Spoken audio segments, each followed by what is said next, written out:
Alexi. I thought it was fitting to do a walk to work video since this one will be way better than Rob Stone's. And I thought I'd put a scarf on because I know you love scarves. But in all seriousness, it's been an absolute pleasure to work with you, to sit next to you. I've learned so much. You've been so gracious with helping me. So thank you. And I want to congratulate you on 400 episodes of your State of the Union podcast. Truly amazing. I know there's many more to come, and congrats. Alexi, congratulations on your 400th State of the Union podcast. That's quite a milestone. You've been a good friend and a broadcast colleague of mine for years. You're one of the best people that I know in this business. Here's to number 400, and good luck towards getting to number 500, which I know you'll get in the near future. Best wishes, Lex. Hey Lex, hey Mosse, Sully, and everyone part of the State of the Union podcast crew. Congratulations on 400. That is absolutely incredible. I still remember when I started listening to State of the Union in COVID, and I would run to all of the episodes. I've been a big fan. I know how much work goes into something like this. So absolutely incredible. Just want to say hi and give you guys a shout out and keep up the amazing work. You know, Alexi, I remember being a guest on what was probably episode 3 or 4 of your podcast back in 2015. We taped it in your room at the Sheraton Hotel Weehawken, right near the entrance to the Lincoln Tunnel. It was before an MLS game. And it was a microphone clipped to the side of a plastic trash can. Suffice to say, the technical standards and production quality of the State of the Union podcast have improved significantly in the years since. Maybe that explains why I've never actually been asked back on as a guest. Anyway, congratulations. Hey Alexi and all the crew at State of the Union, congratulations on your 400th episode. That's incredible. 400. Yeah, that's like the amount of people that have asked me how I'm friends with Alexi Lalas. You know, and I tell them, he's just the master entertainer. He's a good man deep down. Yes, sometimes I want to punch him across that ginger jaw, but I don't, because he's my friend. You've been always loyal to me. You've always been a mate whenever I've wanted to talk shop or talk life, and you're just the best at what you do. So congratulations, 400 episodes and more, buddy. Take care. Congrats to the both of you on 400, just a few more episodes than the Carpool Lane ever produced. David Mosse, putting up with Alexi Lalas for 400 episodes earns you like some type of humanitarian award. Both of you guys, though, seriously, 400, big number, big number. Congrats. Hey Lex, I just wanted to say congratulations on 400 State of the Union podcast episodes. I'm very proud of you. I'm a big fan of the show. As you know, I try to tell you and Mosse, I love listening to you guys. And I just think you do such a great job keeping all the soccer fans in line. I'm sorry I have no cool USA gear on. I really can't top Carly Lloyd's video, but I just wanted you to know how much I value you and love you as a teammate and friend, and congratulations, and I will see you soon. Hello Sunshine, it's me, Stu Holden, wishing Alexi Lalas and David Mosse a huge congratulations on 400 episodes. Couple of things. One, amazing. 400 is a lot of work. You guys have been cranking out all of the content over the years. Number 2, even more impressive, you actually found people to listen for 400 episodes and still going. 3, happy to be the leader in the clubhouse on appearances. Looking forward to many, many more, gents. Congratulations and size the day. Hello, Sunshine, for the 400th time. Yes, it is our 400th episode. I am Alexi Lalas, and welcome to the State of the Union podcast, where we look at the beautiful game on and off the field through the lens of red, white, and blue-colored glasses. This episode, as you saw and heard, we will be celebrating 400 episodes. And yes, we will be talking all sorts of soccer, and with our special guest, a return appearance when it comes to Stu Holden. So welcome, Stu Holden. But first, joining me, as always, my friend, my colleague for now over 400 episodes. You love him. You know him. A Fox soccer researcher and writer extraordinaire. Mosse, how are you, my friend? And congratulations and thank you for everything that you have done over these last 400 episodes. Well, almost 400 now. We're in the middle of it. You know you're big when you can get Rob Stone to send in a video, because he's not big on putting himself out there on social media. And so he did that for us here. But it is apropos that Stu is here because he's our most frequent and favorite guest. And in fact, probably the highest rated State of the Union episodes have been the ones where he filled in for me. So, I thought actually I was brought in here as like a marriage counselor or something for the 400th. I'm sat between the two of you. So if you have anything that you want to grieve either side, I'm going to do my best Andy Cohen impersonation today because Mosse was saying some stuff in the production meeting. I don't know how I feel about it.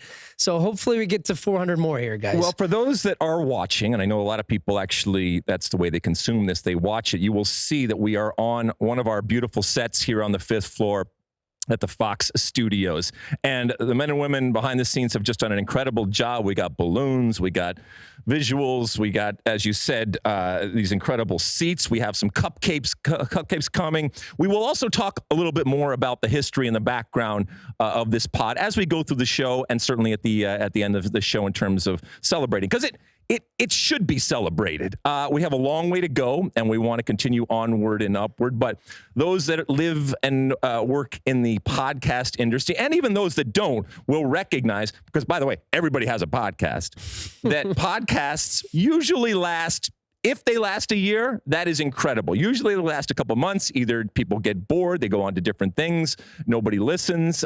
Even in our intro there, to hear some of the people that do listen, it's been wonderful. And these are, people within the industry and famous people out there. And thank you to all of them. But as I've told you guys each and every time that we've talked about the impact and the reach of this pod, I will go out and, we saw Jenny Taft in the airport. I will go through airports and different places, and people will come up to me and say, hey, I heard you say this on the pod, or hey, tell Mosse hello, or I really, really love the way that you approached it. And it's over the years, it's taken different forms, and we have bobbed and weaved and moved this way and that way in order to get to where we are right now. But I am so thankful to all the men and women for all of those years that have worked behind the scenes, everybody that's come on the show, including you, Stu, and everybody else. Are you ready to light this candle? No, let's do it. Let's do it. We're going to light it. First of all, you talked about the autographs and the reach of the pod. I was there in Charlotte for a MLS game, yes. And a gentleman came up to me and gave me his phone and wanted a picture. And I thought, wow, okay, let's take a picture. He goes, no, can you take a picture of me and David Mosse, please? And I was blown away, and I was buzzing. I was like, Mosse, get over here. We're taking pictures. So my friend, Mosse, famous. maybe that gentleman can win our giveaway, right? He can, yes. And it's good that you mentioned that, because as we have grown, we have more opportunities and we have more product. Oh, come on in, come on in, come on in. There we go. Thank you. Thank Is that you. a denim kit? This is a denim kit. Thank you very much. There By the we way, go. the real star of this podcast. Yes, you just got a exactly. glimpse of her. Wonderful. All right, here we go. So this is as you said, a denim jersey. This is a replica, but I will say, having seen these over the years, this is as close to the original as I have seen. And oftentimes when you see these, and I'll get them for the camera here. Beautiful. The numbering and the letters on the back, a lot of times they'll be just red. If they do have the white outline, that is much more authentic, as is the actual blue of the denim. So this is a prize piece that we will give away. And we have the ball here signed and all that kind of stuff. So keep on sending those things through. We just love the fact that you are participating in this show. And let's be honest, creating our content. And if it's what you want to hear, then we're going to put it on and we're going to reward those people for what are we doing? Have you guys watched anything interesting? Because we want to get to that too. Another season of Lupin has dropped on Netflix. Here we go. Now, it is in French, which is no issue for Stu and I, but we can get it dubbed for you, Alexi. But that is a show I like. Season 3 of that. Very good. Also, this morning, I watched another episode of Welcome to Wrexham, which is that show that teaches Americans about real soccer culture. Yeah, I lost my way on that. You still really enjoying it? Did it jump the shark or something? What happened? I just, I was watching it. I watched 5 or 6 or 7, and then I just didn't have the urge to go back. I guess because I kind of knew the story and it was developing in real time. So I felt that then there was a lag and a delay on then what was coming. And then I didn't feel like I was as intrigued about what was going to happen next. By the way, if you want to win this stuff, send in your comments, questions, concerns on that Ask Alexi, whether it's on the social media platforms or on our State of the Union podcast hotline, all those different things. Just want to make sure we mention that. I think over the years we've talked about the bling ring. You remember the bling ring, that group of young kids up there in Calabasas that would target celebrities and go in and steal stuff from their house. Well, there's another documentary out about the original bling ringer, I guess, the ringleader, if you will. I think it is actually called the ringleader. And it goes into all the stuff that they did. Again, almost early this week when I was talking about the vapidness of some of the people up in Silicon Valley, the reality is that when you talk about some of these young kids, I turned to my wife at times and said, oh my God, they don't get it. And they still don't get it. It's still, they don't think necessarily that they actually did something bad. And I get the feeling the only reason that they even want to do these documentaries is to have the camera on them. Look, we're all a bunch of egomaniacs here in front of the camera as we are talking about this. But I also did watch the show that you recommended on Monday, The Gold. I was under the impression that it fit my criteria of a show being done with all of the episodes. So I blazed through 5 only to find out that there's actually 6, and that's not out until Sunday. Miscommunication, because if you go back and listen, I did not say the show was done. I did say 5 episodes down, 1 more to go. It's my first Andy Cohen moment. Let's run the tape.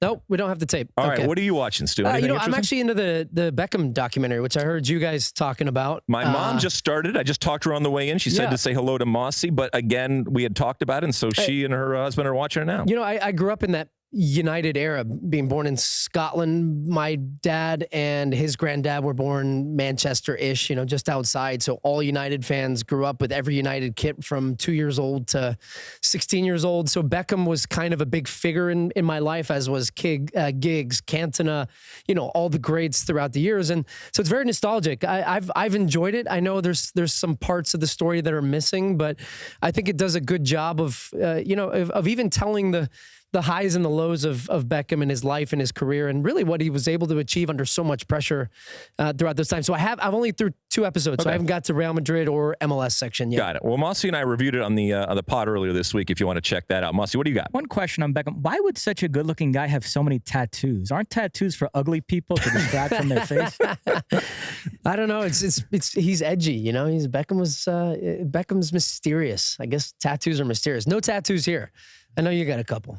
I have one, not in a place that necessarily shows, but there is. I think it's a generational type of thing. There will be a whole generation that ages with the tattoo. Now, it must be said that tattoos do not age well on skin. When skin starts sagging, as it does, even for all you youngins out there, it's going to happen. So when you are painting and putting all the different stuff on your skin, just know that skin is not going to stay firm and taut the way it is when you are young. This podcast is all over the place. It's all over the place. Fitting all right, 400th. let's definitely light this candle, because one of the reasons why we wanted to have you on, Stu, was not just to celebrate the 400 episodes, but also we find ourselves in yet another window. And with each and every one of these passing international windows comes an opportunity for us to see this men's national team as it progresses and as it, I guess, hopefully evolves into something for all of us to be excited about and proud about, a team that will make us believe as it goes into not just 2026, but over the next 2.5 years getting to 2026, including next summer in terms of Copa America. We talked a little bit about it. We want to kind of dive in on what this particular window offers for a number of different reasons, not the least of which they're actually playing some competition. And I think a lot of people who have been critical about the opponents will look and say, games against Germany and Ghana, okay, good. This is something where we can test ourselves and be critical if necessary, about what this team is and about what this team isn't. In general, Stu, how do you see this window playing out?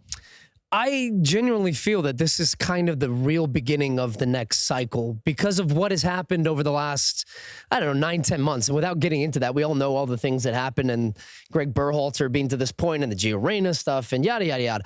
I feel like this is going to be the first time that I'm going into a window. It's not Oman. It's not Uzbekistan. It's Germany. It's Ghana. It's real competition. It's against a German team that's got their backs against the walls a little bit and trying to find their identity, new coach. So I think they're going to be as motivated as they have been, even though this is a friendly. And, they're playing friendlies much like the U.S. are with regards to the 26 because they're hosting the Euros next year on home soil. So there's a lot of pressure. So I'm excited to finally see now Gregg Berhalter on the field with his team against a top European opponent. And I think to give us a data point of where this team can be.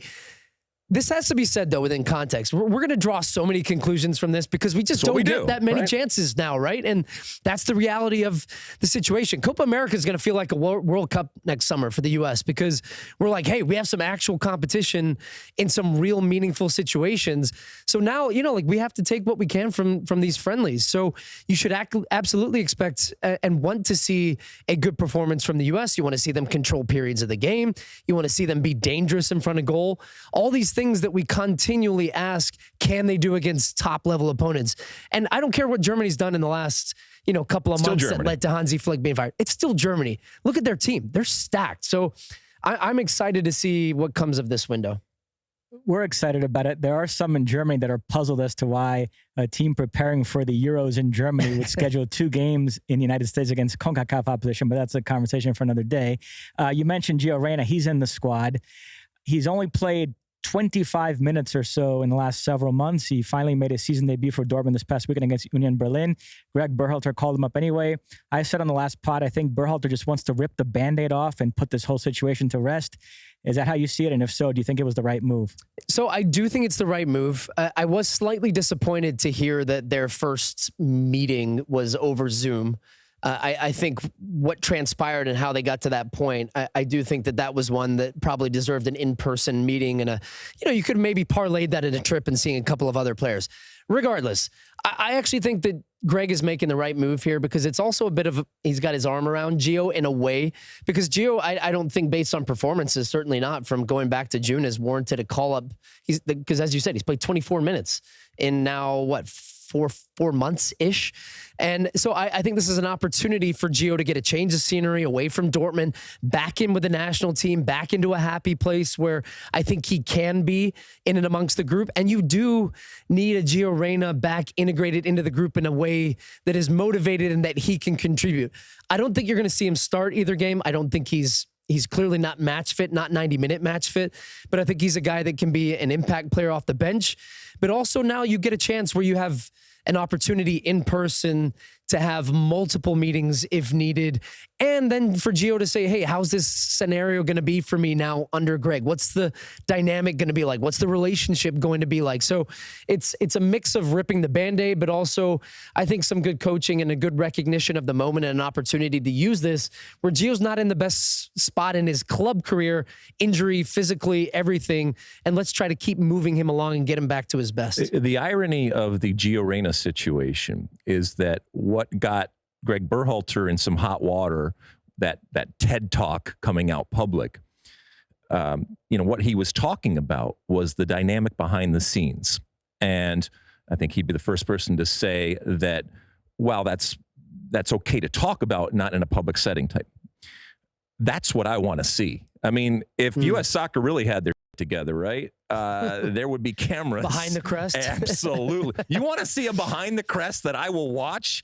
It's the dynamic and the relationship and the communication or lack thereof between Gio Reyna within that group with Gregg Berhalter and what that ultimately looks like. And I do think that if and when that next TED Talk comes and that it is public, I think it would be fascinating to understand what Gregg Berhalter's thought process was. The other part of it is, at a certain point, look, this dynamic has changed forever. Their relationship is forever changed through their own actions and through the actions of others. But there's nothing they can do to put that back into the bottle. But there also comes a point where whatever animosity or ill will or just bad blood you may have with somebody within a situation, it becomes exhausting to continue it. And I do think that there will probably come a time where, even though the relationship has changed, at least maybe this is more hopeful from my perspective, they can move on, recognize the qualities, recognize the past and that history that has to never be forgotten, but maybe put aside in order for them to do great things. And I think they can do great things. And as Mosse and I have been talking about, just from a pure practical standpoint on the field right now, there are some opportunities with Tyler Adams gone and with this team kind of in flux. When you think about Gregg Berhalter, because I've said that I think he owes it to himself and to this team, and I guess to a certain extent to us, to evolve and change and show a different side of his coaching. And maybe it's just to get some of the pressure off him. Do you think that he is able to do it, one? And secondly, do you think that he actually shows us some different looks as to how he goes about coaching this team? I think he's capable of it for sure. I think a big part of this is helping his team and players believe that they can do it at the top level. Now, England was the best example of that I think we saw in England in the World Cup, where you saw a U.S. team step on the field against a top 5 opponent and play a game where we came away saying, wow, who would you have said if it was a blind test, which was the better team? The U.S. were. Now, then the game against the Netherlands in a knockout situation, we kind of crumbled a little bit. And some of that is coaching, but some of that, I think, again, is on this group maturing and reaching their potential. So the question we're really asking is, can Gregg help this group of players, which I think is talented enough, reach their potential? And so games like this against Germany, albeit a friendly, and look, we've played in friendlies. They don't have the same intensity as a Copa America, a Gold Cup, even a World Cup. They just don't. They're, I look at this German team. What type of motivation do they have after flying over to the U.S. and playing in a game that they know is probably more commercially driven than, football purists? But this is a chance for this U.S. team. So what does that mean from Gregg's side? I think it's got to be, and the focus will continue to be on creating chances, being dynamic in the final third, and scoring goals. We've got a number 9 that can score goals at a high level. That's Balogun. He's doing it at Monaco. He did it previously in Ligue 1. I think he can be that guy. We have Weah. We have Pulisic. Look, you don't need me to list off the names of players. The talent is there. It's putting it all together now and having this team grow and believe that they can play against, but also putting them in spots to do so. And so that's what I want to see. So do you think he changes formation? No, I don't think he changes formation. But I do think that within the formation, there's different ways of building up, right? Like, I'd like to see us be more confident building out of a back 3 and pushing a fullback higher and getting more of McKennie and maybe even Yunus Musa a little bit higher and closer to goal. And then having the space for Weah and Pulisic and Balogun to just kind of freestyle a little bit, But if this and this could actually be something that could happen in the future. If this was a game against Germany, and this was the World Cup in 26, with everything that's going on right now, Tyler Adams out, does Gio Reyna start? If Tyler Adams is out and Gio Reyna's healthy? Yeah, I think Gio Reyna needs to be starting. So He's one of the most talented players on this team. You could play him wide right. I like the idea of him playing right. Out. I could play Weah right back. Right? So Dest is out. Dest can go to the left. So Robinson's out. Maybe Robinson is out. Okay, but for what a I'm game, saying and then maybe Robinson. That's the we best have this part, wonderful though. situation. Exactly, but this is good. It's all fine and well. We have options, and I would much rather have options than not have options. But at some point, Gregg Berhalter is going to be tasked with putting the best 11 on the field, and I'm just curious what you think that best 11 is. Now, look, we all know injuries happen, but if the soccer gods smile on us, all of this talent that we have, all of this depth that we have, is going to come to fruition. And when it's all there at Gregg Berhalter's disposal, what is he going to do? And what would Stu Holden do in this situation? So where does Gio Reyna play against Germany this weekend? If this is a World Cup game. If it's a World Cup game, I play him right wing. Okay, so Weah is out. I'd play Weah potentially as a right back. Okay, and Dest is out. Yeah, maybe. Okay, I think Dest is potentially more of a liability at left back. I actually think, Mosse, I'm interested in your take here because, you Brazil, we know you love them. You have more talent than just about anybody. I think one of the best things that you can have now in today's game, you're going to go into a World Cup, right? Like, let's say you're the U.S. in 26. You're not expecting to play 3 games. In fact, you want to play at least 5 when you're thinking about that tournament, right? So you're never going to play the exact same lineup for 11 games. If you say that's my best 11, ideally for the biggest game, you want to have, this is what I feel is my strongest team, but you're going to rotate players, you're going to rotate lineups, you're going to need depth. And I think to be successful in a World Cup, you don't just need 13, 14 good players. You need 16, 17, 18. You don't rotate Neymar if you're going through a World Cup. No, but Pulisic's going to play. We're not talking about getting Pulisic out, but this is Gio Reyna. This isn't a right back. This isn't somebody. Gio Reyna hasn't shown that he can even stay healthy. Okay, fine. Where do you stand on this? But I think Alexi raised a fair point. There's going to come a day where you're going to have everybody available and you're going to play a must-win game. And so that's what we're going to find out, what Gregg Berhalter considers his best 11. And he does have a tough decision to make because as we've talked about, the U.S. from the midfield up has 7 starting caliber players fighting for 6 spots. and Adams, McKinney, Musa, Pulisic, Weah, Reyna, and Balogun. One of those can't fit in your best possible lineup. So that is a big call he's going to have to make someday. You know? Yes. I mean, but in terms of this window, we did see under BJ Callahan, in the absence of Tyler Adams, the U.S. playing in a 4-2-3-1 with Gio as the 10. Tyler Adams out here. Do you think we'll see the U.S. in that lineup and Gregg Berhalter really look to cultivate that as the default plan B whenever Tyler is out? Or would it behoove the U.S. to develop other sixes so that they could still play in a 4-3-3 even when Tyler is out? We do have Leonard Maloney, Johnny Cardoso in the squad. Could you see those guys getting minutes because Gregg Berhalter feels like, no, it can't just be that whenever Tyler's out, we're going to play a different formation. I still might want to play that 4-3-3, and I need to have other options at that 6. I think we do need to have other options at the 6, especially because, unfortunately, and I hate to see it, Tyler Adams is, hamstring and injury problems have just mounted one after the other, and we don't know how long it's going to be before he's back fully fit. I think Yunus Musa is totally capable in that position, but I don't see him in the same way in managing that same responsibility the way that Tyler does yet. I think Yunus is really maturing and developing well.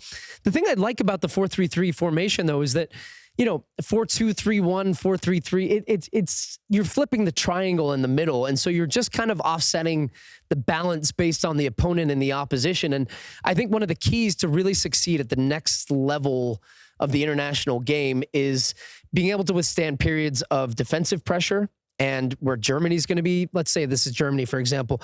Germany has the ball, and you know that you're under pressure for 5, 10, 15 minutes to then be able to flip that off of a counterattack and then maintain high pressure and then control the ball and use the possession.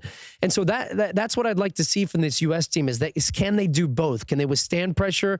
Can they then turn around and punch back? Can they keep the ball? Can they work Germany a little bit and, really frustrate them? Because I actually go back to, we covered the game. It was the UEFA Nations League final, Spain and Croatia. I mean, that was one of the highest level games of soccer that I had seen where both teams just were punching back and forth. And it was wave after wave of, attacking pressure, high quality chances, great defending, no goals until late on. And then that game ended up finishing in penalties. But it was just like, it was a very high level soccer IQ game. And I'd like to see our group develop to be able to play that type of game as well. Let's end on this, because we're previewing and talking about these games that are going to come. And to your point, there will be another window, and this isn't the be all and end all, but I do think from a Gregg Berhalter perspective and from this team perspective that there's going to be a microscope on this window. And I think rightfully so, given the opposition. Let me take it out and finish it off at a much higher level here. And maybe this is an evergreen type of question, and you're of a different generation than I am relative to the national team. Mosse, you've seen these teams over the years. There is the opinion out there that this team, and I guess more this generation, given the depth, given the talent, given where they are playing, and just given the eye test, is the best and most talented generation that we have had leading up to a World Cup. One, do you think that is true? And it's hard to judge, but try to do it. And two, do you think that will equate to, I guess, the promised land, whether that's winning a World Cup or doing something that hasn't been done in the past, notwithstanding going to, a handball away from going to the semifinals of a World Cup with this group right now? Or have we really not made that much progress relative to the individual 11 that step out there on the field and represent the U.S.? I think we've made real progress as a soccer nation. And you see what has been done over the last couple of decades and the work that has been done by players like yourself, Lex, and went over and played in Europe and, changing hearts and minds and perceptions of what an American player is. But I don't want to take any credit away from what this young generation and the way in which we now develop players at the academy level and the investment that has been put into that. And I think we're seeing that now finally paying off. Because I think when people talk about, development, right? It's like they think you're going to snap your fingers and 2 weeks from now, we're going to hire a bunch of high-level coaches and we're going to see these guys just turn into superstars. I think you're starting to see that now where these young players are coming out highly regarded, playing at big clubs, reaching potential that I think, I wasn't sure about this group of players 4 years ago. To be honest, when Greg went fully young in the middle of that last World Cup cycle, and part of his hand was forced by COVID and having a year of missed games and opportunities, and I think maybe some of the old generation might have been in, but then it was like, hey guys, here's the keys. Like, I've seen enough. Let's go for it. I was a little like, oof. Well, people are loath to give credit to the American development system or the people that are involved in this. But to your point, this is seeds growing. This is something coming to fruition that was done before then. Ironically, in maybe the worst period of U.S. soccer when it comes to the national team, these were the seeds that are planted, and now we see the fruits. I do think that there are folks out there that look at this generation, and while they may be impressed, while they may be excited, I think there are also some people that don't think that we have come as far as maybe you or I or others believe. Mosse, I'll give you the last word before we go to a break. Stu, you were there, South Africa, 2010, round of 16. The U.S.'s second game in this window was against Ghana. Oh, you had to bring it up, huh? Asamoah Gyan, an extra time, 2-1 Ghana, U.S. out of the World Cup. Does Ghana bring back some of your worst memories? Yeah, I mean, it was an awful... what a missed opportunity, because you would have played Uruguay in the quarters, which was very in the beautiful. next game, and that's a game that I felt we didn't start well. We conceded an early goal, and then I felt for into extra time even we were still the better team that could have won the game, and John scored that great goal. But Ghana, we have so much history with them at World Cups. I think they're always an intriguing team to play against. This window again, like they're an unpredictable team. They're one of the youngest teams at the Qatar 22 World Cup. They've got, some big time stars that, the likes of Iñaki Williams, who plays at Athletic Club in Spain. Kudus plays at AC Milan. They've got some, they're young, they're talented. Chris Hughton is their coach. I was very random. I felt like a bit of a hire. Hadn't coached for a year and a half, and is kind of, I don't know. He's an intriguing coach, coached a lot in England. So they're a team, again, that I think will cause us problems and challenges in a different way. And if you're thinking, well, Germany's the hardest, but then Ghana is going to be, I think, just as equally as hard as the German game in a different way. Now, because I'm an equal opportunity jerk, Alexi for sure. was an unused sub in '98, the opening game against Germany, 2-0 defeat. Jurgen Klinsmann among the scorers that day. I remember it well. Alexi, so resentful that's why he was so biased against him when he was the U.S. coach. Yeah, I knew there was something there for you. Oh, it's a whole score predictions. What do you got for this window? For this window? Yeah. Let's see. Who are we playing? Germany, Ghana. I think we do well. I think we beat Germany, and I think we beat Ghana. You think we beat both? Yeah. I think we beat both. I don't think we beat Germany. I think we beat Ghana. Really? No, and I think somehow a segment of American fans will find a problem with it. I think those German players who are used to playing at Allianz Arena, Westfalen Stadium, are going to be so intimidated by Rentschler Field. By the way, was it Goretzka or whoever was screaming and yelling about it? Talk I brought it up in the beginning. Carnival players that fly, back to South America. Thomas Tuchel went on a rant about it too. There are folks wondering, again, it's beneficial to the U.S., so we're happy they came here to play these games, but there are people wondering, if you're getting ready for the Euros in Germany, why are you playing friendlies against CONCACAF opposition in North America? It is a bit odd. Hey, Germany, it's okay to mix up your environment and get out of the bubble every now and again. It's all... I don't know how you say whiner in German, but man, it's probably like this. Das Weiner. Listen, for those people that do follow Stu over there on the gram and elsewhere, you will know that he lives an absolutely charmed life. Lifestyles of the rich and the famous. Every time I flip it up, he's somewhere else, traveling all over the place. I know you got to go down to San Diego. We'd love for you to stay, but if you got to go, that's fine. Do you have to head out? How long we got here? I don't know. I mean, you can. We got other soccer to talk about, and we like having you on. And you're, important you're charity relatively event, interesting. Giving back to the community. All right. Well, we'll keep you going here, and then if you have to bomb out, you bomb out. But it is the 400th show, as we said, and we do have some other stuff to talk about and some other soccer around the world. So we'll take a quick break. Stu may or may not be back, but if he's back, he will continue to be with us. If not, he'll be heading down to San Diego for another big party with all his rich and famous friends. Don't go anywhere. Okay, welcome back. Evidently, Mosse, we are just slightly above, or at least around, we hover around Chrissy and John Legend in terms of our ability to retain friends and guests. Because Stu has said yes, he will stick around for at least part of this. I might leave. Just part of this this segment. Well, thank you, Stu. There's all sorts of stuff that is going on. Mosse, where should we start? Because obviously the window is not just for the U.S., but it's happening all over. Where do you want to start? I think we picked out some different teams and games, right? Yeah. First off, just to check in on the U.S.'s CONCACAF rivals, Mexico play the same teams as the U.S. in reverse. They play Ghana first and then Germany. So that'll be interesting to do a little compare and contrast. Canada have a game away to Japan, and that's news because they weren't able to play any games in the September window because of their financial issues. So they were able to schedule a game here. Remember, Canada, John Herdman left recently to take over Toronto FC. Mauro Biello right now in charge on an interim basis. I'm reading he might get the job permanently.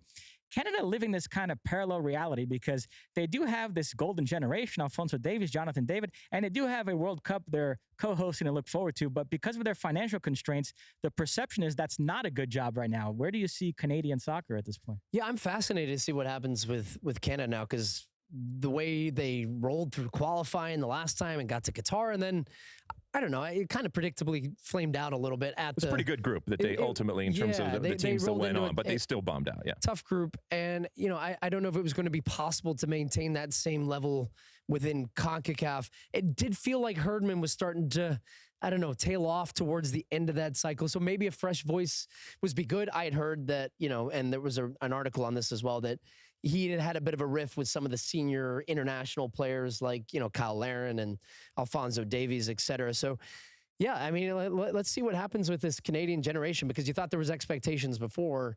Home World Cup now, an opportunity for them to play in Canada in 26 as well. I feel like this needs to be a much better performance, and you need to see a progression from this Canadian team. Well, also remember and know your history. In 1986, when Canada qualified, everyone thought, oh, this is the coming out party, and this is the start of something big. And we didn't see them again for 30 years. Yeah. And as a matter of fact, the U.S., who didn't qualify for 86, went on, and we know what's happened. But obviously, Canada will be in 2026 hosting. You hope that that's happening. But, you know, when there are problems behind the scenes, either from a coach and the dynamic that's going on there, we certainly know that. That's not a good thing. How are you going to keep them down once they've, seen Paris? In this case, blazing through CONCACAF qualifying, all of the attention, the Alphonso Davies, all that type of stuff, and all of the aspiration and the belief behind this team. And if they can't live up to it, and we need Canada to be good. I want Canada to be good, and I think they can be good. But if there is dysfunction behind the scenes when it comes to infighting or when it comes to the business and the reality of the business back there and the leadership that they have off the field, that's going to be a problem. Because what Canada can't afford to have and is in this much greater opportunity in 2026, show up on that platform and the bet. That is not good. I don't know how they say the bet in Canadian, but that's how we say it in American. All right. Anyway, so they play just one game in this window. They can't even play two games. No. Yeah, CONMEBOL World Cup qualifying rolls on. Brazil home to Venezuela and then away to Uruguay, who are now coached by Marcelo Bielsa. World champions Argentina home to Paraguay, away to Peru. Messi in the squad for those games. Fabrizio Romano came out today and said no chance of Messi going out on loan. There have been some reports because of the lengthy MLS offseason that he might look to go on loan somewhere, but according to Fabrizio, no chance. Stu, we don't get a chance to talk to you that often. Your thoughts? Inter Miami eliminated from playoff contention. So just put the whole Messi thing year one in perspective for us. I think a resounding success for Messi, for Miami, for MLS. And I didn't care as much about, MLS playoffs for them, because I think when he came into the team dead last in the League's Cup, first year for MLS and Liga MX to put on this tournament, it actually made people interested and care about it and drew eyeballs. It was the best possible debut you could have hoped for. It got global attention. It got people excited about Miami. I think the Messi experiment it could end tomorrow, and I think it would have been a great success at this point. But we have years to come of Messi, knock on wood. Mosse, why should I care about CONMEBOL qualifying? Excuse me. Given the fact that 6 teams we've out of the 10... talked about it. It's farcical now. It's 10 teams other fighting than for seeing some 6.5 great players spots. and some great teams right now. But as far as the qualifying, if Messi is healthy, and knock on wood he is, and he still plays for Argentina, they're gonna qualify no matter what happens in these games that we are watching. No, I agree with you. Yeah, Brazil and Argentina were already virtually 100% locks anyway. So and now it's 6 and potentially 7, or it's just 6? 6 automatic, and then a team goes to the playoffs. So potentially 7 out of the 10 are going to the 2026 World Cup. All right. One interesting note on Brazil. There's the same guy, Fernando Diniz, is doubling up right now, coaching Fluminense and the Brazilian national team. And he has 2 massive games coming up in his career in November. November 4th at the Maracanã, Fluminense Boca Juniors in the Libertadores final. And then November 21 at the Maracanã, Brazil-Argentina in World Cup qualifying. So talk about a guy that has a... Could make or break him in like literally a week. Has an interesting November to look forward to. Ancelotti is confirmed Brazilian coach starting next year. Is that correct? It's nothing official, but he actually received his doctorate from a university in Parma in the last couple of days. And the guy got up there and like wished him luck in his upcoming adventure as Brazil coach. And like nothing had been announced yet. And it's like, is this the guy that's going to break the news? Some like professor in Parma. Fascinating guy, Ancelotti. Yeah. But I am wondering about Messi because he wants to keep playing for Argentina. And with Inter Miami eliminated from the playoffs, he's not going to have any games in between windows. Is it automatic that it's Messi? So, of course, you call him up, no issues? Yeah, it's Messi. It's Messi. Messi could stroll around his local park for 2 months and turn up and play a game of soccer better than 90% of the population. Plus, they've already announced that they're doing international games with Inter Miami postseason. So they're going to take... they're going to do a tour. They're going to go on a tour. And Yeah. this is right out of the David Beckham playbook. I mean, I wanted to call up Chris Henderson and said, good luck with that, because I remember doing it with Beckham, and you make a lot of money, but it is... it's interesting, and they will make a lot of money, I think, given the opportunities, especially with Messi. Euro qualifiers. Yeah, so next order of business is Euro qualifying. Nobody's qualified yet, but in these next upcoming match days, we're going to have some teams for sure. Big one on Thursday, I'm looking forward to. Spain will host Scotland in Seville. Scotland only need a point. They have perfect 5 wins out of 5 so far. I know that's your second favorite team after the mighty US. Scots, yeah. Scott thoughts on what they've McTominay. been doing. Scott McTominay scoring goals for fun. Steve Clark's Tartan Army. I think, obviously having family back in Scotland and feeling the buzz around that team right now. And yeah, it's exciting. I don't know what the expectation should be at the Euros, but I do think it's a foregone conclusion that they do qualify for that tournament. But that, it looks like a handy group of players and a team that's well coached. And you have Andy Robertson and Scott McTominay and, guys that are performing well. And they've been phenomenal in qualifying. Let's see her. What else you got here, Friday, Mosse? England, Italy? We'll get to that. Friday, Austria, Belgium, and Vienna. Great game. The winner clinches a berth. And then a game we're covering, Netherlands, France, and Amsterdam. Keith Costigan and Warren Barton on the call. And France, with a win, would clinch a berth. They won the reverse fixture in Paris 4-0. Judy Boyd attended that match. Oh. So we'll see if Netherlands can strike back here. What do you think of Mbappe in France right now? Anything? Yeah, I mean, Mbappe in France, it's like they're kind of in cruise control, I feel like, to the point when they actually hit the tournaments and then they go storming through. Actually lost in their last friendly match against Germany, which was Germany's first win in however long. So, look, I don't ever worry about this French team. Didier Deschamps still there. Mbappe's still there. Giroud still there. The goalkeeper extraordinaire. By the way, that was interim boss Rudi Völler orchestrating that win for Germany and then just dropped the mic. And walked out. Yeah, I would too. That's it. Then in the second match day, we've got Norway, Spain, which is interesting. We've got Belgium, Sweden. And then you mentioned it. Very excited about this. Tuesday, FS1, England hosting Italy at Wembley. That was the final of the last Euros, England, also Italy at Wembley. No, that was in Argentina, Italy in Wembley. Yeah. We did the reverse fixture. England won 2-1 in Italy. It was their first win over Italy in Italy since 1961. It was 2-1. Declan Rice, Harry Kane with the goals. Retegui scored for Italy. Now they meet again. What are your thoughts on the Three Lions? Three Lions are very, very strong. And, it's interesting, though, because they're kind of still bringing in some new players. And there's rumors this is going to be Southgate's last major tournament, potentially, depending on how they do at the Euros the next summer. Constant, I don't know, as always with England drama over selections and, should Jordan Henderson still be there and should Harry Maguire, et cetera.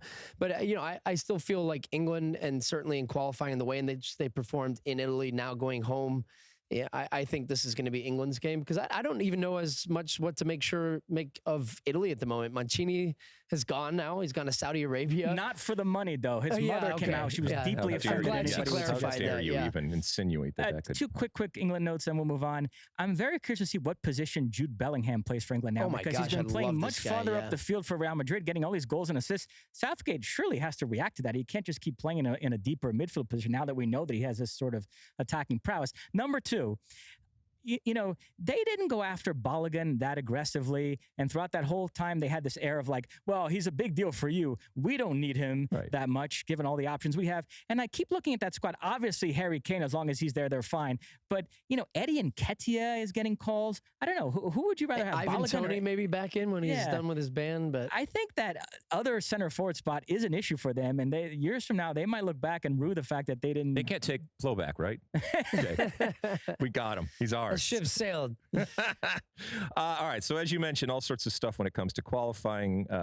Scotland and France and Belgium and Portugal with wins, they all go through. So the field will be starting to take shape for that tournament that, by the way, you can see next summer right here on Fox Sports, baby. Shall we transition and talk a little bit about MLS? Yes. Because we are down, as we've said for the last couple of weeks, to the business end. I will just an addition to, I think, what I spoke about last week when it comes to my MVP criteria.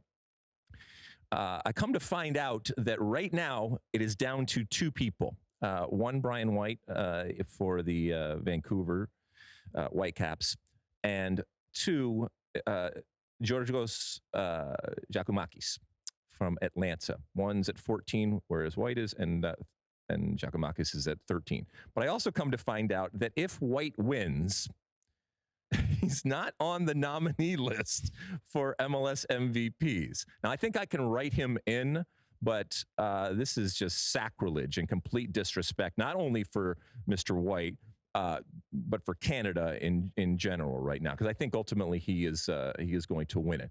Stu, you still talk about MLS and follow MLS, right? I do, yeah. Okay, well that's a good thing.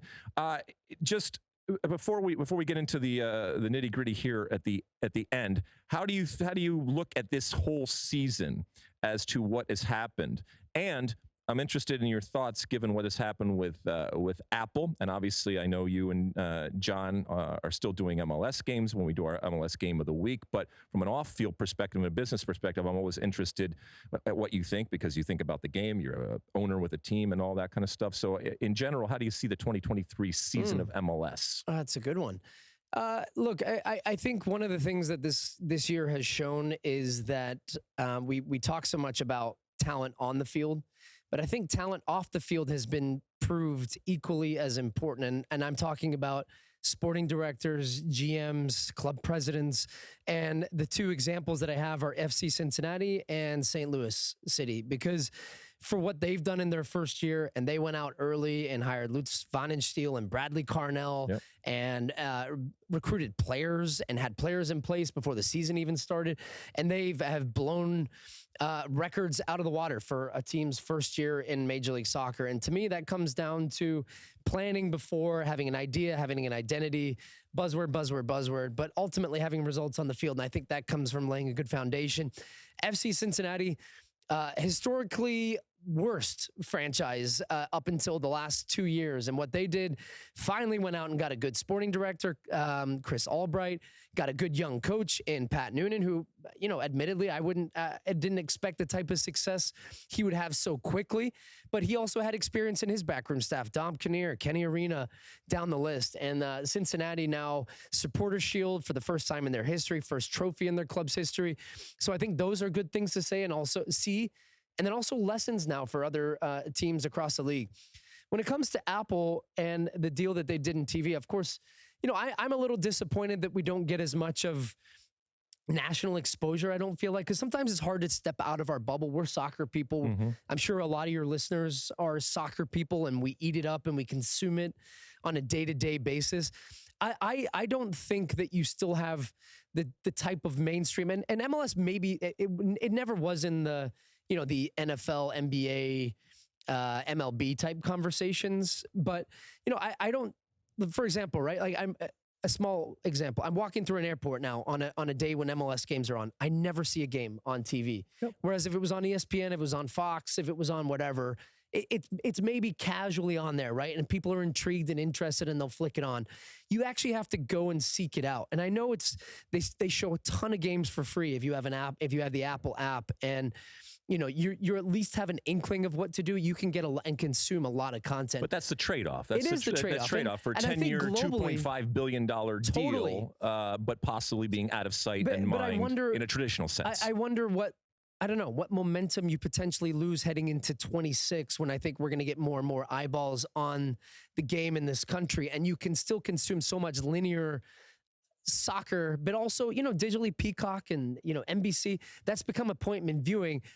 I will say I don't feel that the 7:30 window has become as appointment viewing as they would have hoped. It's maybe been better for attendances. I think I saw some numbers in how many people are attending games, but the reach is what I still want to keep touching different parts. And I think globally it's had a great impact that you can be a Messi fan and watch a game in Argentina and watch a game in Australia. We could watch all the Leagues Cup game when we were in Sydney.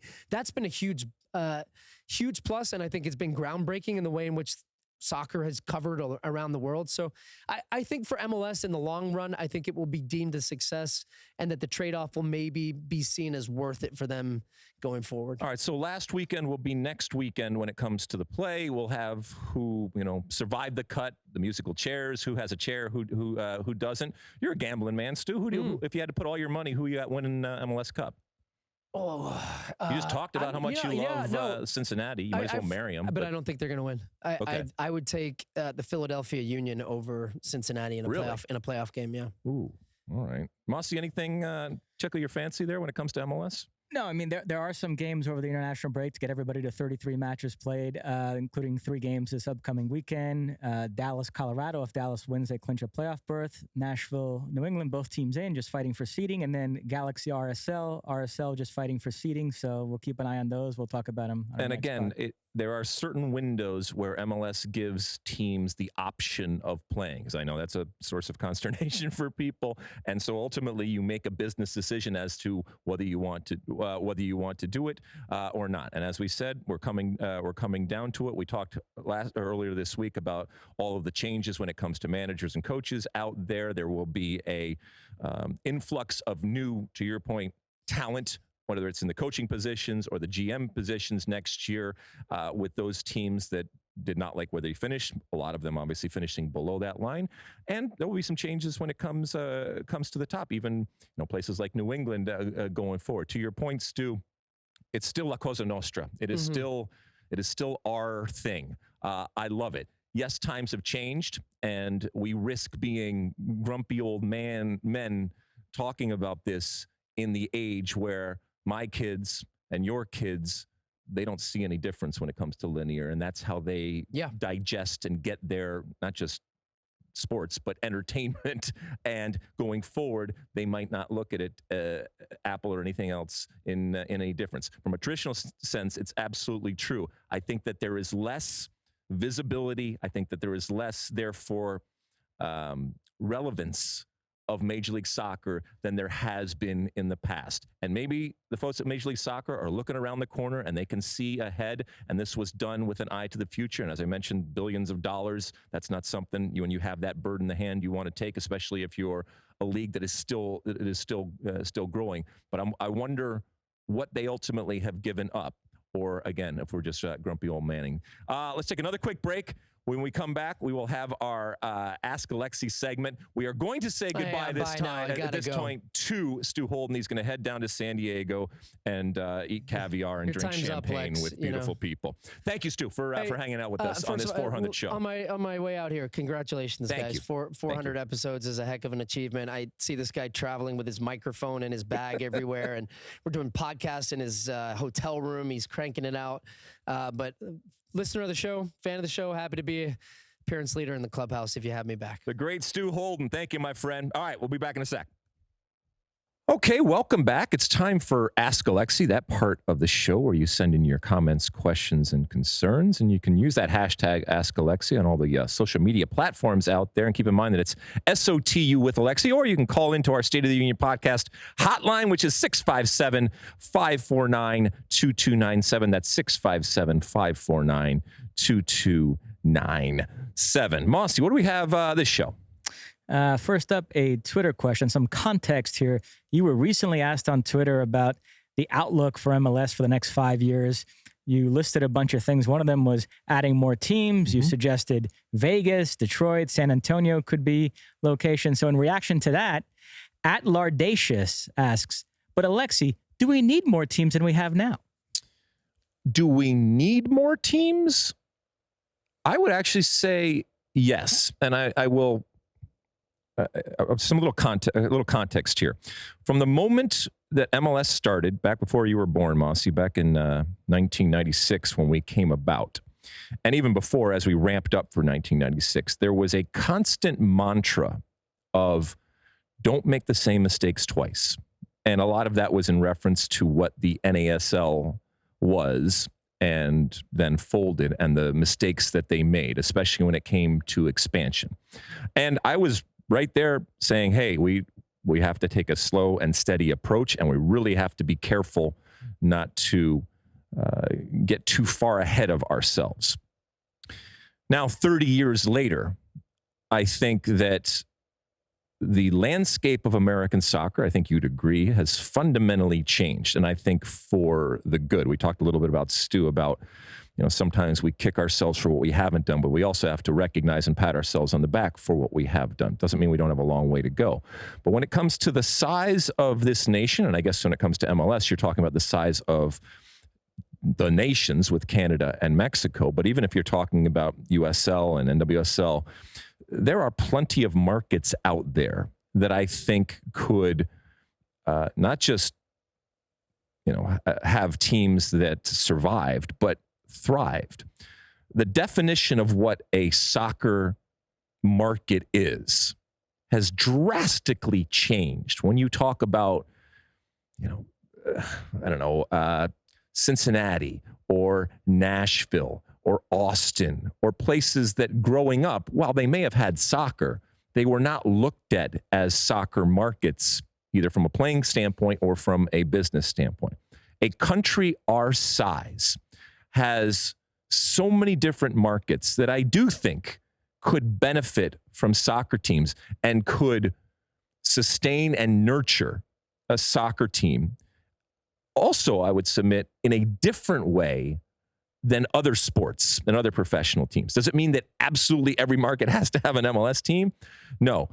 So I think it's inevitable that MLS is going to, as I said in the previous show, continue to expand, certainly not at the rate that we have seen over the last 10, 15 years, but they are going to be judicious, and it's going to become less and less desirable, I guess the word is, because of the amount of money that you need in order to buy an expansion team and then, fund that and stadiums and all that kind of stuff. But, to your point, I don't think that having more teams in a country and countries like the United States and Canada is necessarily detrimental. Now, the structure, and I talked a little bit about that on the previous pod, I think has to be commensurate with this expansion, with the more and more teams that we have. But again, why would I ever want to stand in the way of a market that has an ownership group? It has to be deep-pocketed because you don't want somebody being fly-by-night. You want somebody that's going to be there and is thinking about a long-term investment and believes in the city and the market that they are in. Why would I want to deny any big, mid, or small town market out there in the United States from the opportunity to do and to experience what we have seen in some of these markets? And it's beyond just the actual kicking the ball. It's an identity. Stu was talking about in the last segment about identity. Well, a lot of these soccer communities now look at themselves and look at their community through the lens of soccer. And that's wonderful. And the supporters culture that arises and how they identify with the city and with the history of the city and how they incorporate it into that, and it goes beyond the actual 90 minutes. So no, I don't think that it is a problem, and I also don't think that in doing so we face the problems that back in the 70s and 80s the NASL did by expanding too quickly. The only thing I'll say is there does seem to be this growing sentiment that you don't need this much parity. It's okay to allow some super clubs to emerge, some teams to be able to stack a lot of good players. And the more teams you add, there is a watering down component to it. So that would be. What do you mean? Is it watering down in terms of talent? Yeah, if you want every team to at least be pretty good, which has been sort of a stated goal of MLS since the league started, to at least be able to compete, then whatever good players come to the league are kind of spread out relatively evenly across all the teams. So the more teams you add, there's a bit of a watering down. Yeah, I mean, if there was only 12 teams in the league and the same amount of quality players were still coming, but you can make the argument that without the expansion and without the new investment, that's really what has driven the desire for these players to come. And again, we are in the marketplace of the world when it comes to talent. It means that it's more competitive because everybody's in the marketplace of the world, but also it means the pool is that much greater than relative to, hockey or basketball or American football in terms of what they have to. But it's a good question. I think it's something to think about, and it's something to always be wary of that. But when was the last time an expansion team in Major League Soccer failed or has been poor in terms of the decision to have a team in that?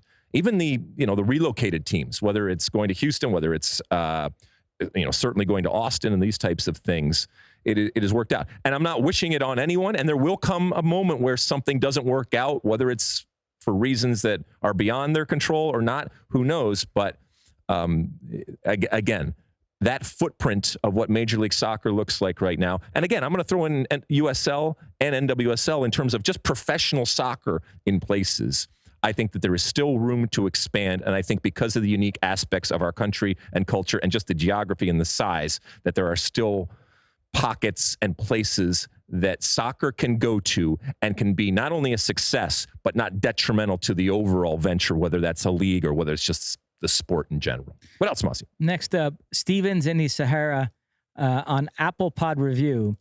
I love the pod, especially the Twitter Spaces episodes where we can call in. Fun fact, I listened to this pod while my wife and I were in the hospital waiting for our daughter to be born. Oh, my goodness. And then the question is, should we be concerned that McKinney and Weah seem to be in direct competition for the same spot at Juventus? Well, first off, a couple of things. Stephen, number one, thank you for the Apple Pod review. We've talked about how important those are out there, and especially if you're going to give us a good review, and this is a glowing review. Secondly, I think I don't want to speak for you, but I'm very happy and proud that we were able to provide, I guess, the soundtrack of the daughter being born there and give somebody at least a moment of respite and peace, during what can be a pretty stressful type of situation. So my best to your wife and to you. And I don't know how old your daughter is now. We've been doing this now for a number of years. Regards to your actual question here and the concern, as we've said, over the years, what somebody does with their club situation doesn't always translate to the national team. When it comes to, Weston McKennie and Weah, I'm not sure that while they may be in competition when it comes to that right side, and we've seen them on the field together, so they can make it work, whether it's on the right side or Weston pulling in. I think both of these players have shown that they can come into a situation, and Weston McKinney's kind of come back to a situation and very quickly prove their worth and their value to whatever manager it is in whatever type of situation. That in and of itself is a good thing for the U.S. As we said, we look at this through the eyes of red, white, and blue colored glasses. There will come a point maybe where, from a club perspective, it may be one over the other. And that's just the way the cookie crumbles. But that they are competing against each other and they are both Americans, is that ideal? I guess no, but I also don't think it's detrimental to the ultimate prize in terms of the way that we look at it from the outside, which is the national team doing well. I don't know. What do you think, Mosse? And both McKinney and Weah in the squad for these upcoming games against Germany and Ghana. And he mentioned he likes our Twitter spaces. We will do spaces on X after each of these games, Germany and Ghana. Yes. So Saturday, immediately following the U.S.-Germany game, we will be doing a Twitter Spaces. You can join us over there. I guess it's X now, an X Spaces, if you will. And it's really cool. We enjoy doing those things because there's a live aspect to it, and there is an interaction when it comes to people calling in. For those that aren't on Twitter or X over there, people call in, and we can do that. We can do that live. But don't worry, if you're not on X, it's okay because it will still show up in your feed, and you can hear it. And as I said, sometimes there's. First off, it's immediate because you're getting the true feelings of the American soccer fan out there, and sometimes they ask questions that I didn't think about, and it's fun to kind of review what we just saw in that raw type of moment. And while it will be following the game, you can ask other questions about other things too, and we do talk about different things there. But we'll do that after the game on Saturday against Germany, and then it should be noted that next week. We will not have the Monday show in terms of recording it on Monday that we normally do because the U.S. plays Ghana on Tuesday. But immediately following the Ghana game, we will also do a Spaces there as a wrap-up and a review of what we saw against Ghana. So at that point, Mosse, my prediction of 2 wins in this window will have come to fruition. I will be sitting there, telling everybody I told you so. What else you got? Well, very quickly on the McKinney-Weah situation, the last game against Torino, he did finally play McKinney in the midfield, and Weah started at right wing back, so Allegri has shown a willingness to play McKinney at his proper position and get them both in there. But yeah, prior to that, they were fighting for that right wingback spot, which is a little odd because in a U.S. national team context, you would never think of Weston McKennie and Timmy Weah as 2 players that are battling for the same position. Now, in a sense, if you decide that Gio Reyna has to be in the starting lineup, the 2 places you could put him are at the 10 or in the right wing. So that could devolve into a debate about who are you willing to part with more, McKinney or Weah, but that wouldn't be them directly competing for each other. That's sort of indirectly them fighting for. Well, this is that universal question that I think fans have.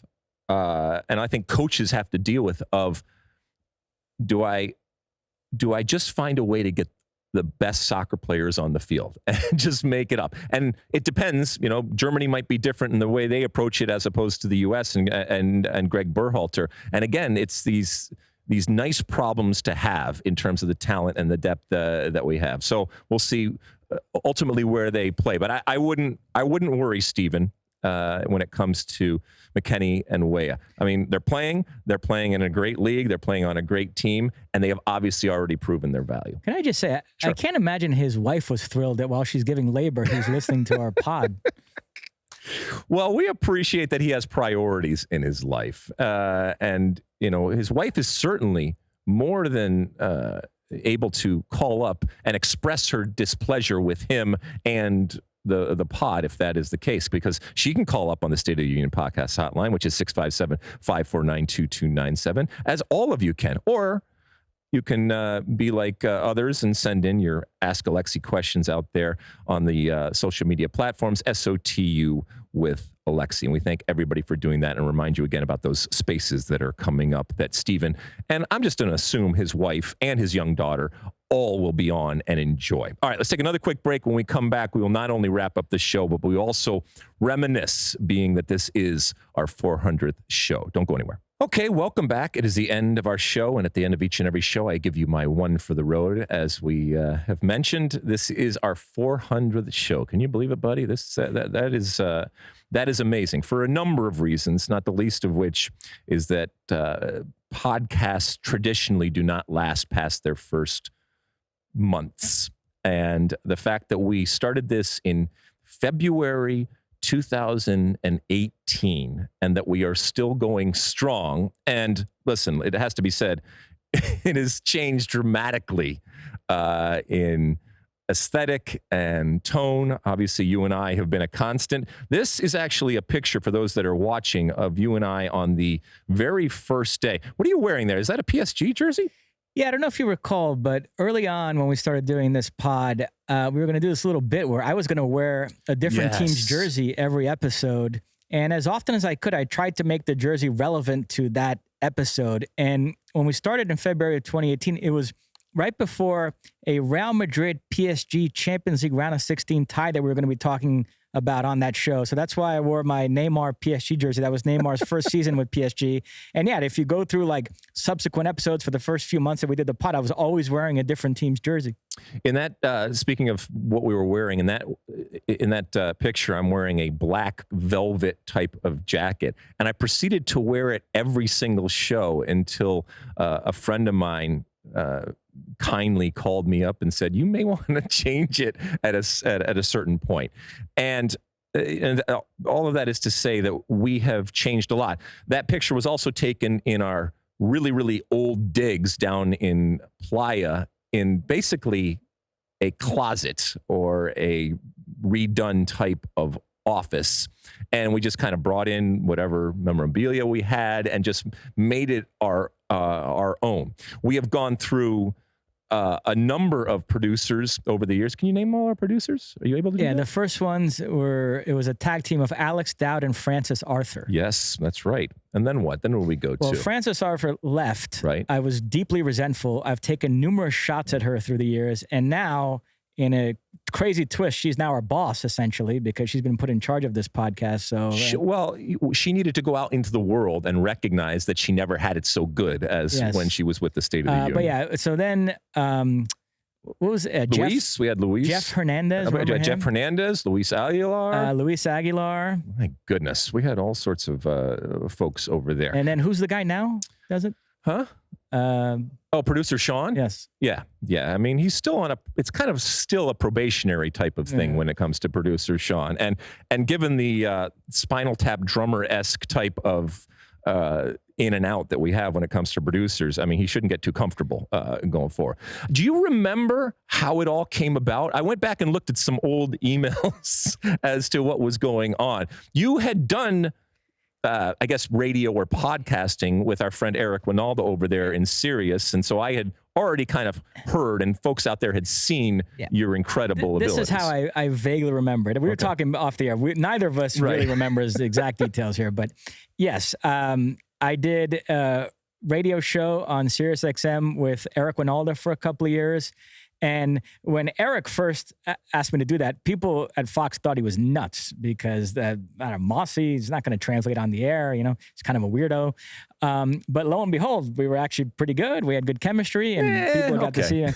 And meanwhile, you were doing, was it like the Mutant Gene podcast? Yes. You did a podcast for Fox. Your sidekick was this guy named Max Odenheimer, who was my assistant at Fox as a researcher, who's brilliant, who's since gone on to great things. He works in LAFC's front office. He's like their main analytics guy. A genius. Yeah, very smart. But he had bigger things in mind. Yeah, but so you did that for a while. I think you got bored with it. You stopped, and then Eric quit our radio show to go run for U.S. Soccer Federation president. And so it was somewhere in there where somebody had the idea of, wait a minute, let's try to resurrect this Alexi podcast, but let's grab Mosse. We've already seen him do a show with Eric. You and Eric, although you don't like to admit it, there's some similarities there in your personalities, and so you need the right kind of person to be able to deal with you guys. And so I had already shown I could do that with Eric, so why don't we pair him with Mosse? And so that's how I remember. Well, it came about because I had seen you and heard you, and obviously we had worked together, and I thought that this would be something that could work. And I am at least aware enough to know that I need help.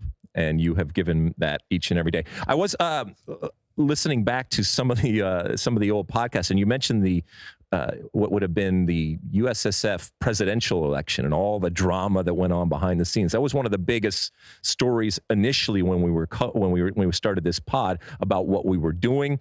We have gone through different versions of the rundown, and obviously we've added a podcast hotline and incorporated more folks. We've done shows on the road. We have had guests. As we've said now over the last month, we are in our brand new studios, and it is night and day relative to where we were.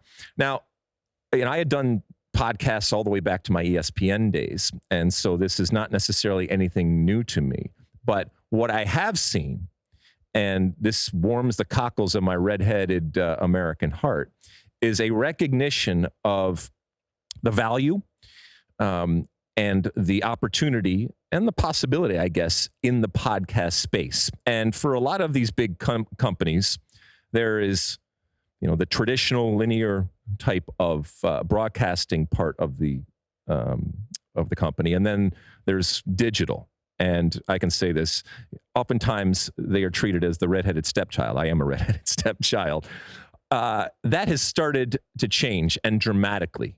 And that has happened because of all of the work. And I'm not just talking about here in Fox. In general, I think the industry out there recognize that, hey, there's gold in them there hills.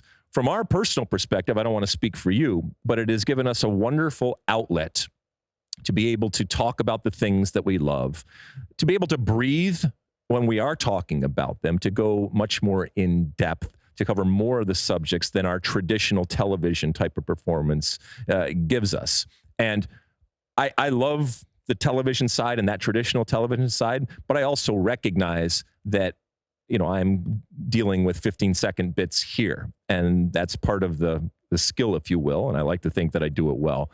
But this has given me a wonderful, wonderful opportunity to continue to talk about the game, to keep my chops up, to think about things also in a different way, Mosse. And you have challenged me in wonderful ways. I know that I am better in the stuff that I do for Fox Television because of the hours that we spend together. And look, picking your brain is nothing that I or many others haven't done, because it is so fertile. And you are so generous in terms of the information that you share. But I try to think about who else would I want to do this? And without getting too sentimental, there's nobody else that I would want to do it, because to your point, you make this podcast. And I looked back at some of the emails, and again, I'm not the smartest guy out there, but at least I'm smart enough to know when I have the ability to surround myself with good people. And we have done that on camera and off camera. And on camera, to have you as part of this show, it has made all of the difference. And so I hope you have enjoyed it so far, because while it's 400 shows, we're going to go on to 500 and beyond, and we will keep doing this. Whenever you say nice things about me, I don't reciprocate. My mother gets very upset. So you're great too, Alexi. Yeah. Okay, Mom. No, but it's true. And, you talk about podcast versus TV, even podcast versus radio. Like I said, when I was doing the show with Eric, there's always a commercial around the corner. So if Eric would carry on too long on a topic, Eric, carry on. I wouldn't be able to get whatever I want to say about it in. With the podcast, yeah, we try to keep these short, but in theory, it can be as long as we want to make it. So there is this freedom of being able to fully express your thoughts. So I do like the podcast medium for that reason. Well, look, all of that is to say to everybody out there, thank you, thank you, thank you. Thank you for even giving us the ability to do 100, 200, 300, and now 400. And I will emphasize again that when I go on the road, inevitably people will come up and say, hey, I listened to the podcast. Hey, say hello to Mosse. And I shouldn't be surprised, but I seem to be always surprised that anybody actually tunes in and listens and watches us. But I think it's relative to the way we have framed this, through the lens of red, white, and blue colored glasses, and the incredible quality that we have working behind the scenes to make us good. You make me look good, but the reality is there's a lot of men and women that make us look incredible. Yeah, last thing from me, and then it's cupcakes time. Okay. You mentioned when we did this back at Playa Vista, I don't want to bring back bad memories for people in the digital world, but man, we caught a weird time in Fox Sports Digital where they had stopped doing articles and gotten rid of all the writers and gotten rid of all the people they needed to support the writers. And so, man, walking around that building, it was depressing. There was nobody there. And to see how the digital department at Fox has built itself back up again, when we go to these World Cups now, digital, my God, it's like an army of people. There's more digital people than TV people there. Well, I think we also, if I look back at moments and kind of seminal moments, I think the Qatar World Cup, and we were talking about this off air, was a real, the quality that we had, the consistency that we had, and the response that we have was really awesome. I had a really good time. Even though it came at the end of long days and everything, I looked forward to going and sitting down with you, as I always do, but even more so than in that type of situation with the World Cup. No, I agree. No, to finish the digital point, they pivoted away from that ridiculous strategy of no, right? It's a freaking website. Well, who knows? They could pivot back. But I think it goes back to what we were talking about earlier in that, the world is changing. The technology is changing. Our industry is changing. It seems week to week, month to month, and certainly year to year. And you have to be able to adapt, and you have to be able to adopt to this. And that's why, even previous segments when we were talking about being grumpy old men, we have tried not to do that.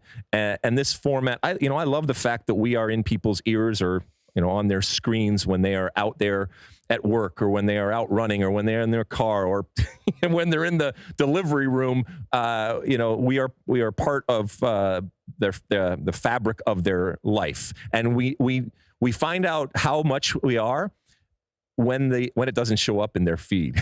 Because podcasts, another thing that everybody knows, it's about ritual, and it is about consistent behavior and making sure that you are constantly giving people the diet that they become accustomed to. And in our case, hopefully that they like and enjoy. But we have big plans, folks. We are going to make this thing bigger and better. We can continue to do what we do. We're going to expand. We are going to try some different things as we go along. Some of it will work. Some of it won't. But the reality is that we can't do it without all this help that we have talked about, not the least of which is people like you that tune in. So we thank you for that. Here's to 400 episodes of the State of the Union. Here's to another 400 and beyond. And here's to all the wonderful people that we have. Some of them are going to come out here, and we got cupcakes. Here's producer Sean coming out with some cupcakes. Look at this, ladies and gentlemen. Look at this. I hope you can get a picture of this. My goodness. This guy, by the way, has his bachelor party this upcoming weekend. Look at that, Mosse. You should have seen how difficult it was for everybody. And it takes a village, ladies and gentlemen, to keep Mosse from getting his grubby little hands on these things until after the show so that we can at least get this shot. This is wonderful. Thank you, guys and girls. Thank you, everybody, for everything that you do. Like I said, you make us look very good. All right, enough of this, right? We have things to do. We have cupcakes to eat. We have soccer to watch. Thank you, ladies and gentlemen, for all of the hours and hours and hours, and now years and years and years of the State of the Union. Keep reviewing. Keep rating, keep subscribing, keep downloading. Like I said, keep watching, keep sending in those questions, whether it's Ask Alexi or on our State of the Union podcast hotline. Keep doing all of those things. Thank you from the bottom of our hearts here for everything that you do. We're going to have some cupcakes, and we will talk to you again this weekend because the U.S. plays Germany. And don't forget that Space is coming on right immediately after the U.S.-Germany game. But thank you. 400 shows and onward. And until then, and as always, size the day.